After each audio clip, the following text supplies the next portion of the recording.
رب اشرح لي صدري ويسر لي أمري واحلل عقدة من لساني يفقه قولي اللهم ثبتنا عند الموت بلا إله إلا الله اللهم اجعلنا من الذين آمنوا وعملوا الصالحات وتواصوا بالحق وتواصوا بالصبر آمين يا رب العالمين.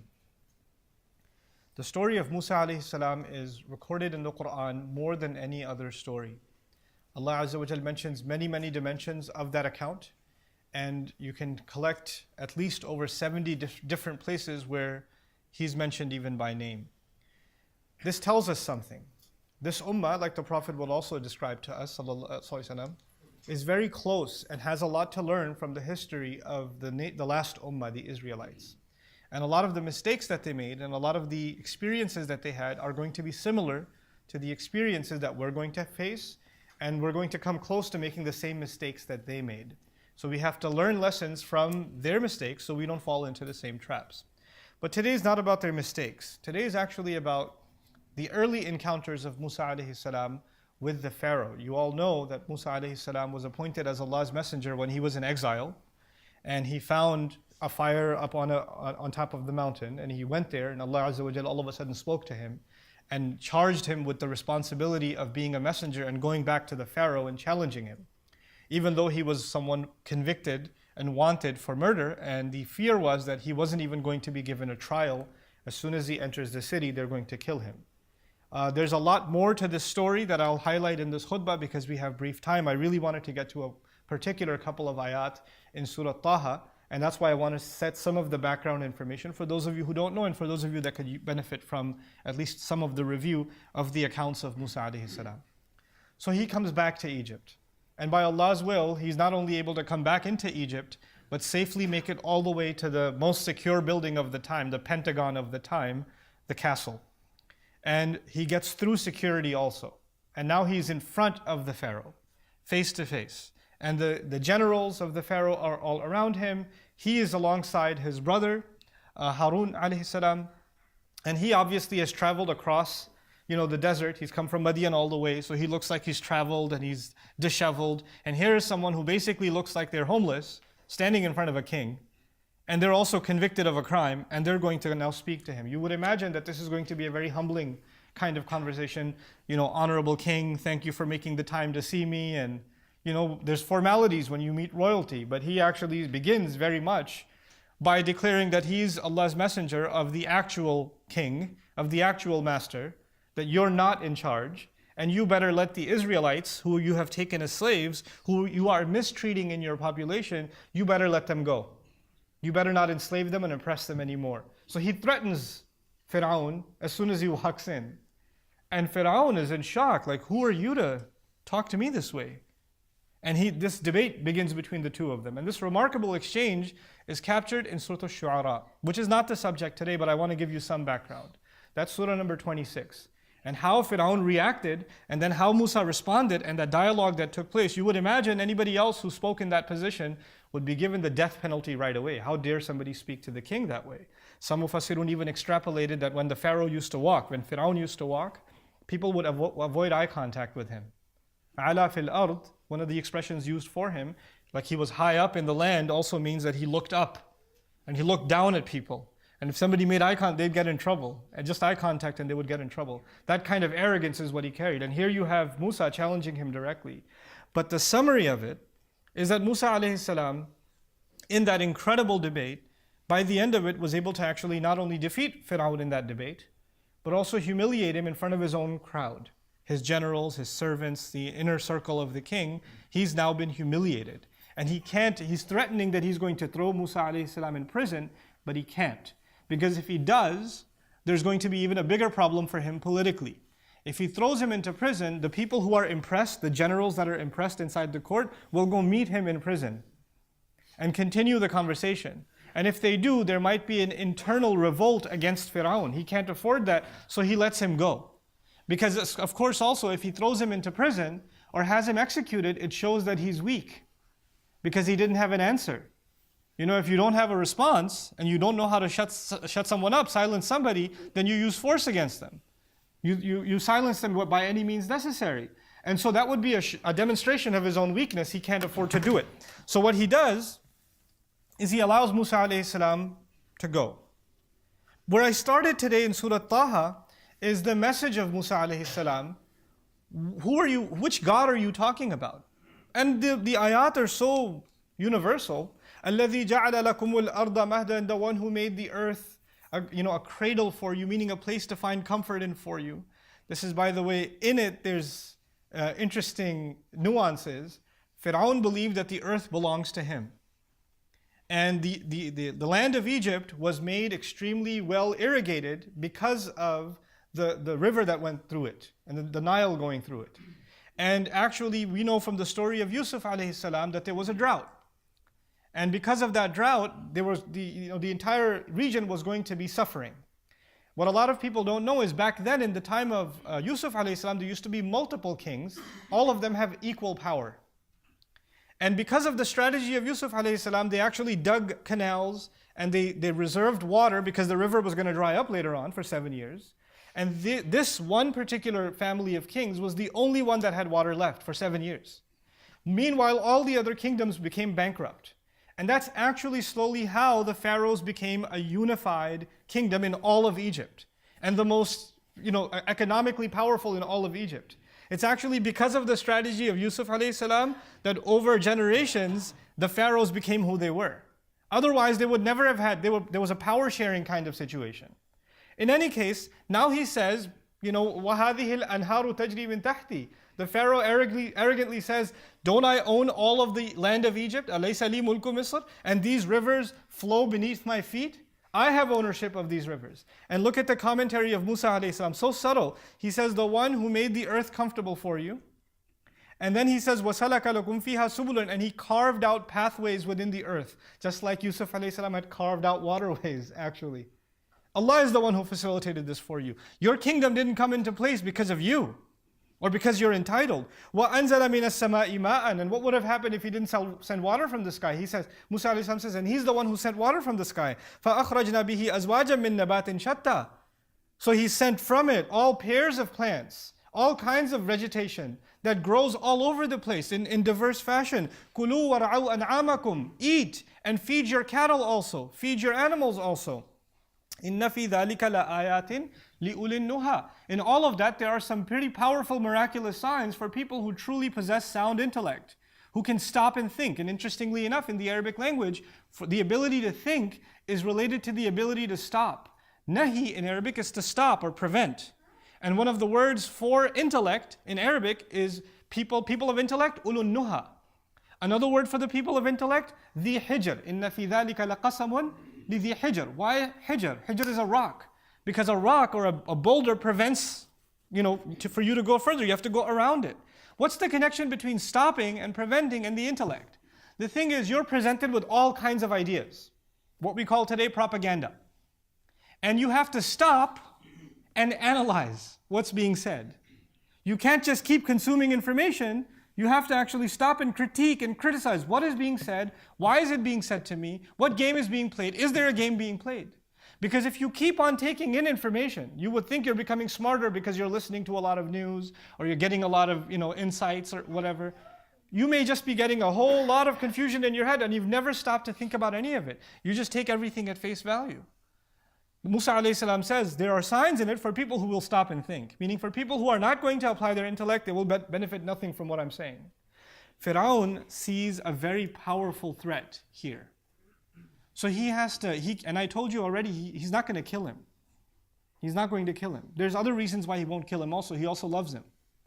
There's a special love Allah put inside of Pharaoh for Musa alayhi salam, which kept him from killing him for many years, actually. And eventually he was convinced of killing him. ذَرُونِي أَقْتُلْ Musa. Finally, let me be. I'll kill Musa myself. But that's at the end. There are many years in between of a struggle between Pharaoh and Musa alayhi salam. Quran will describe them literally as sinin. أَخَذْنَاهُمْ بِالسِّنِينَ. In any case, what I wanted to share with you is how does Pharaoh then in the meantime deal with the problem of Musa? There are two phases here. In the first phase he says, fine, you've shown us these magic tricks of yours, this staff, the stick that turns into a snake, or this hand that turns white, it's nothing but magic. And you know what? I will prove to the nation that this is nothing but magic. And we're going to meet together again But this is going to be Yawm az-Zina, the day on which everybody gathers. It's like their Independence Day, even though they're under the Pharaoh. So they probably don't call it Independence Day, probably Dependence Day. But whatever that is, the day of festivities they have is when he wants to gather everybody and he wants to do a showdown between Musa and Pharaoh. That's what he's hoping for. But what's remarkable about that also is people were not patriotic. People were not interested in this theater. Nobody wanted to come out. So Quran even comments that he forced people to come, to attend. وَقِيلَ لِلنَّاسِ هَلْ أَنْتُمْ مُجْتَمِعُونَ. People were told, are you gathering or what? Like soldiers would go door to door and say, hey, you better show up for the parade. And they'd force people to come because it's a totalitarian regime. He's forcing, so it looks like people are patriotic. People are forced to be there, so it looks like they stand together with him. Now in the meantime, and we all know that in that time, he gathered the best of the magicians, and this was actually supposed to instill fear into Musa alayhi salam. But before I want to get to that, that's actually not the purpose of this khutbah today. Here's what it is. Musa alayhi salam, as he continues to spread his message, Pharaoh needs to come up with a counter message. There's messaging and there's counter messaging. And what is the counter message? Inside of the administration of the Pharaoh, there are lots of experts. Some people are saying, let him be. Some people are saying, execute him right away. Some people are saying, let's call him a liar. Some people are saying, let's call him a murderer. Some people are saying, let's call him a magician. Whatever. There are lots of different opinions on how to deal with the problem of this Islam that has come into the land. And we need to get rid of this threat to our homeland. We need to fix this problem. And they're having their meetings. And so Quran says, فَتَنَازَعُوا أَمْرَهُمْ بَيْنَهُمْ وَأَسَرُّوا النَّجْوَى. They had lots of disagreements about how to deal with their situation among themselves, and they secretly conspired a great deal. They had a lot of secret hearings to deal with the problem of Islam that was coming to this new land of ours. And so finally they came out with a unified messaging. Because they can't come across as people that have disagreements within themselves. This is important because the Pharaoh at first, he contradicted himself. When he first came into contact with Musa alayhi salam as a messenger, he would call him a liar. He would call him someone who's denying that he committed a crime. Then he accused him of being a magician. Like there are multiple phases of what he was saying, or someone who doesn't make any sense. So there were multiple allegations. Compare this to even the Prophet of Allah sallallahu alaihi wasallam. Some people called him a poet. Some people called him a magician. Some people called him possessed, right? Some people called him someone who secretly has an agenda. Some people said he's learning this stuff from Christians and Jews secretly, etc. People had different allegations. Can they all be true at the same time?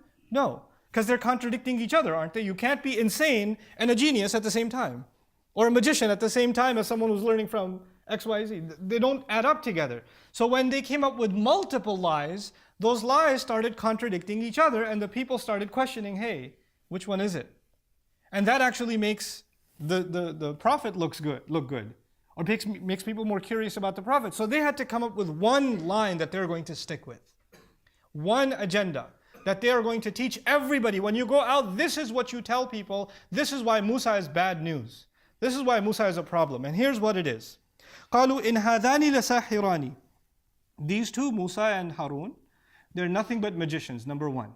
Whatever they have to say is a kind of mind game. Sihr in Arabic is actually a way of deceiving someone. These are people that will get inside your head. They will manipulate you. Don't listen to them. Don't go near them. By the way, this is the same thing that was said about Rasulullah sallallahu alaihi wasallam. If you go near him, just put something in your ear so you don't hear his magic, which is what they refer to the Quran as. Because if you hear it, you're going to get messed up. It's going to mess you up. You're going to go against your family. You're going to leave home. It's going to drive you insane. So save yourself. Now their first propaganda, they're nothing but magicians. But here's the fun part. يُرِيدَانِ أَن يُخْرِجَاكُم مِّنْ أَرْضِكُم بِسِحْرِهِمَا.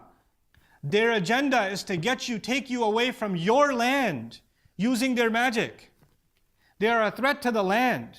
This land belongs to us and they want us out of here. They want to dominate us. What are these two men in front of a standing army, in front of one of the greatest kingdoms that ever existed, standing there with nothing but a message that Allah is the one who sends rain from the sky, or Allah is the one who made the earth humbled for you, or Allah is the one who opened up pathways and roadways for you on this land. They're the threat? This is their great threat? And one of the greatest military mights in human history is saying, they're going to kick us out of our land, or out of your land. And notice, by the way, when he said this, Pharaoh, I've already told you before, when he was in power, he used to openly say, who does the land belong to? Me. It's my land. These rivers flow beneath my feet. This is what he would say, openly. وَهَذِهِ الْأَنْهَارُ تَجْرِي مِنْ تَحْتِي. But now that he's threatened, and his power is about to go away, he says, people will not back me up. I can't go give a public speech and say, I really want to stay king and I'm scared of Musa. He can't give that kind of a speech and expose his own weakness. So he has to say, hey guys, this is your land. These people and this Islam, this Musa and Harun, they are a threat to your land. He's never said your land before. It was always my land. What happened all of a sudden? Oh, this is about the people. This propaganda is, even though he's an elitist, he believes everything is entitled for himself. He feels himself superior to everyone else. When he gives his political speeches, he makes people feel like, no, I'm there for you guys. I'm worried about you. And I want to save this nation, and I want to make sure it stays great or gets great again. That's what he wants. And that's how he's going to position his speeches. That's the second part. يُرِيدَانِ أَن يُخْرِجَاكُم مِّنْ أَرْضِكُمْ بِسِحْرِهِمَا. But my favorite of all parts, وَيَذْهَبَا بِطَرِيقَتِكُمُ الْمُثْلَى. It's incredible. And he wants to remove from you, get rid of it, remove something from you. What does he want to get rid of from you? Your exemplary lifestyle. Your way of life is better than everybody else's. And these people, they're against our way of life. Literally, tariqah. The way we live, the style in which we live. By the way, the pharaohs, they were the only ones living well. The vast majority of even the Egyptians and the Israelites were living under hard times. They had economic trouble, they had political trouble, their voices were not heard. The only people benefiting from the land were the elite. And yet they sold people, we have the best lifestyle. So what if you're going bankrupt? So what if there's nobody to take care of your medical needs? So what if you're losing your jobs or barely enough to get paid enough to survive? None of that's important. What's important is Egypt is number one, baby. And we better hold on to this number one status. We're the best. And these people, they're a threat to our number one status. These poor people that were being given this propaganda, what does the Quran say? Istafazza, istakhaffa. He took them for a ride. He made them, he took their ability to think away. He made them emotionally weak so they would hear his propaganda and they would get scared. Really? Our lifestyle is going to change? Everything's going to go away? What little I have is also going to be gone? I can't allow that to happen. وَيَذْهَبَا بِطَرِيقَتِكُمْ. But then he used the word al-muthla. Muthla comes from the Arabic word amthal. It's the feminine of it. Amthal means that's whose examples are most given. Let me put that in simple words for you. When you come across something, like for example, if you're talking about school, the number one school in the nation, everybody gives its example, right? We want to be like that. I want to go to a university like Harvard. I want a great car like a Mercedes. People give the example of the elite thing, the highest thing. The thing whose example is always given. The elite example that's always given. In any space, that's actually the example that's amthal. That's the word that's being used here, the feminine form, al-muthla. In other words, we are so amazing as a nation, whenever anybody thinks of advancement or justice or security or lifestyle, when they think of the very best, they think of us. We are already number one. We don't need any improvement. We're already the very best. There's no better to have than us. How can they bring anything that's going to improve us? We're already perfect. وَيَذْهَبَا بِطَرِيقَتِكُمُ الْمُثْلَى. He sold people this artificial patriotism in the name of being the best that needs no improvement whatsoever. And the only one to benefit from this messaging was himself and the people close around him. They were the only people that were going to benefit. And now he had successfully crafted counter messaging. What is that counter messaging? On the one hand, there is a man who's just saying we believe in God and that there's only one God, and He's the one who sends water from the sky, He's the one who provides, just be grateful to Him. It wasn't even a political message, actually. But on the other hand, no, it doesn't matter what they say. It doesn't matter if it doesn't sound threatening. There's a threatening undertone. There's a secret threat to your society in their message. Don't be duped. Stay away from them and be afraid of them. Be afraid of anyone who follows Musa and his way. Instill an irrational fear in people. And by the way, the only people who are able to see through that irrational fear are people who stop and think. لِأُولِي النُّهَى, people who were able to stop and actually think. We find ourselves in interesting times, and I won't explain to you the obvious, why I decided to share some things from this khutbah or these ayat with you today. But I do want to share with you what comes next. فَأَجْمِعُوا كَيْدَكُمْ, then gather all of your schemes. This is really interesting language. There are multiple departments. There's a security department, there's an intelligence department, there's other departments. I need you all to work together on this. And you need to come up with a united scheme to deal with the problem. ثُمَّ أْتُوا صَفًّا, then attack and go on the offensive united. Everybody needs to be on the same page here. We need to align everybody and synchronize everybody to get rid of this problem altogether. وَقَدْ أَفْلَحَ الْيَوْمَ مَنِ اسْتَعْلَى, and today the only one who will be successful is the one who is able to show that they are superior. Their purpose, their agenda was to show superiority. Musa alayhi salam comes with actually a message that he himself is a humble slave, that he himself is there to just preach the truth. And on the other hand, the only agenda was to demonstrate superiority. So now when Musa alayhi salam, and this is the part I'll fast forward and only get to one conclusion inshallah. And that is that when finally the day came, this was the propaganda happening before they met, the magicians met with the Pharaoh. Magicians met with Musa alayhi salam. When it all goes down, and in front of the entire crowd that was gathered, all of it collapses. I just want you to think about one thing here. Pharaoh had a military at his disposal. He had basically the propaganda of the entire nation at his disposal. He could control the messaging and unify the messaging, right? And we already talked about, how he could gather people, أَجْمِعُوا كَيْدَكُمْ, and scheming and secret meetings, all of it, all of these resources are with him. And what everybody's talking about across the land is in his control. He controls the media, the military, the propaganda, all of it. Musa alayhi salam has no financial resources, has no political resources, has no military resources, has no resources. He's simply, the only resource he has is the truth. That's all he has. All he can do is just talk about what Allah told him. That's all. The words of truth. There's nothing else at his disposal.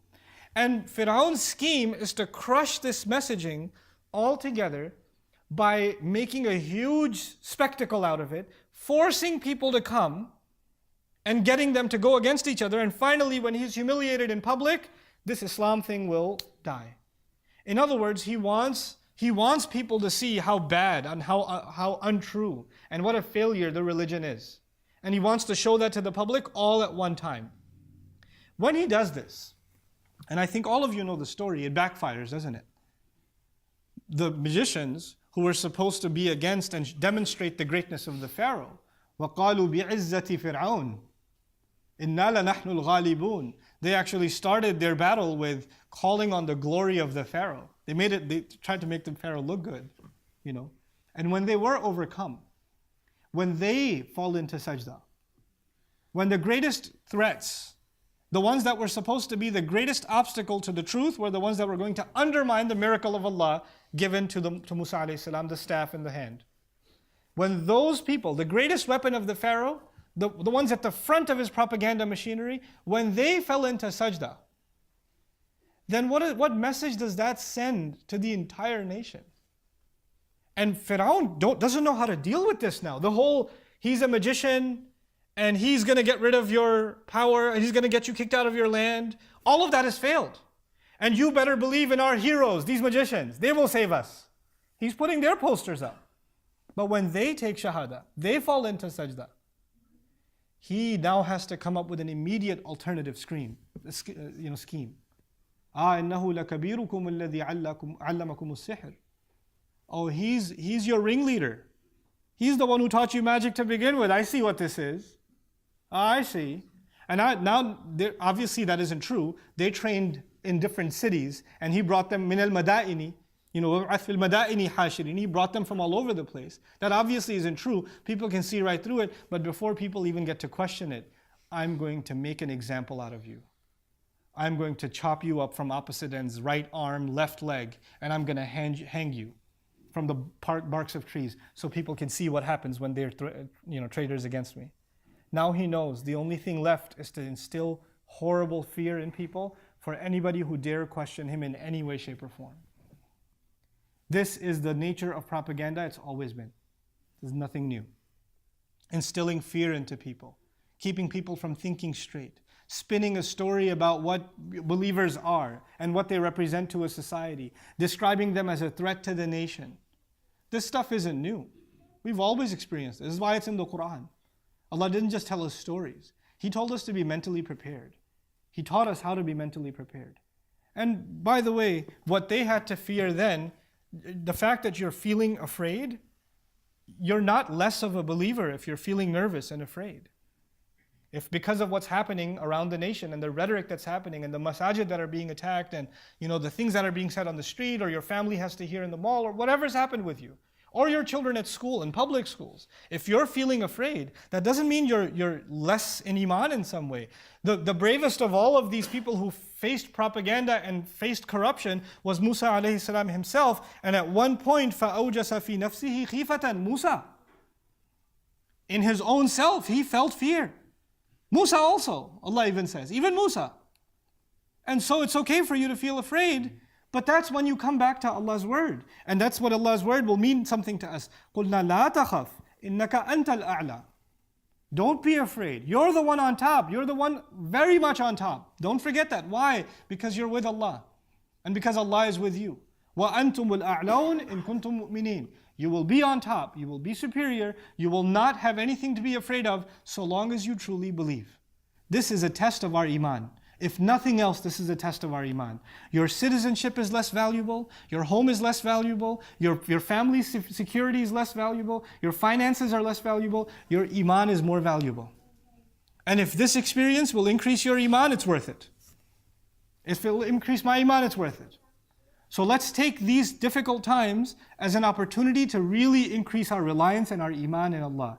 And know that these things, these people have come and gone. This kind of propaganda has come and gone, and it's not something that should intimidate you away from your faith. There are going to be people, when they're under this pressure, they're going to hide their Iman. They're going to run away from their faith and think that if they run away from their faith, the problem's going to go away. And here it is Allah Azza wa Jal describing that under the most impossible odds, Allah keeps Musa alayhi salam safe and secure only because of his Iman. May Allah Azza wa Jal secure us because of our Iman. Barakallahu li wa lakum fil Qur'an al-Hakim wa nafa'ani wa iyyakum bil ayati wa dhikr al-Hakim. الحمد لله وكفى والصلاة والسلام على عباده الذين اصطفى خصوصا على أفضلهم وخاتم النبيين محمد الأمين وعلى آله وصحبه أجمعين. قال الله عز وجل في كتابه الكريم بعد أن أقول أعوذ بالله من الشيطان الرجيم إن الله وملائكته يصلون على النبي يا أيها الذين آمنوا صلوا عليه وسلموا تسليما. اللهم صل على محمد وعلى آل محمد كما صليت على إبراهيم وعلى آل إبراهيم في العالمين إنك حميد مجيد. اللهم بارك على محمد وعلى آل محمد كما باركت على إبراهيم وعلى آل إبراهيم في العالمين إنك حميد مجيد. عباد الله رحمكم الله اتقوا الله إن الله يأمر بالعدل والإحسان وإيتاء ذي القربى وينهى عن الفحشاء والمنكر ولذكر الله أكبر والله يعلم ما تصنعون. أقم الصلاة إن الصلاة كانت على المؤمنين كتابا موقوتا.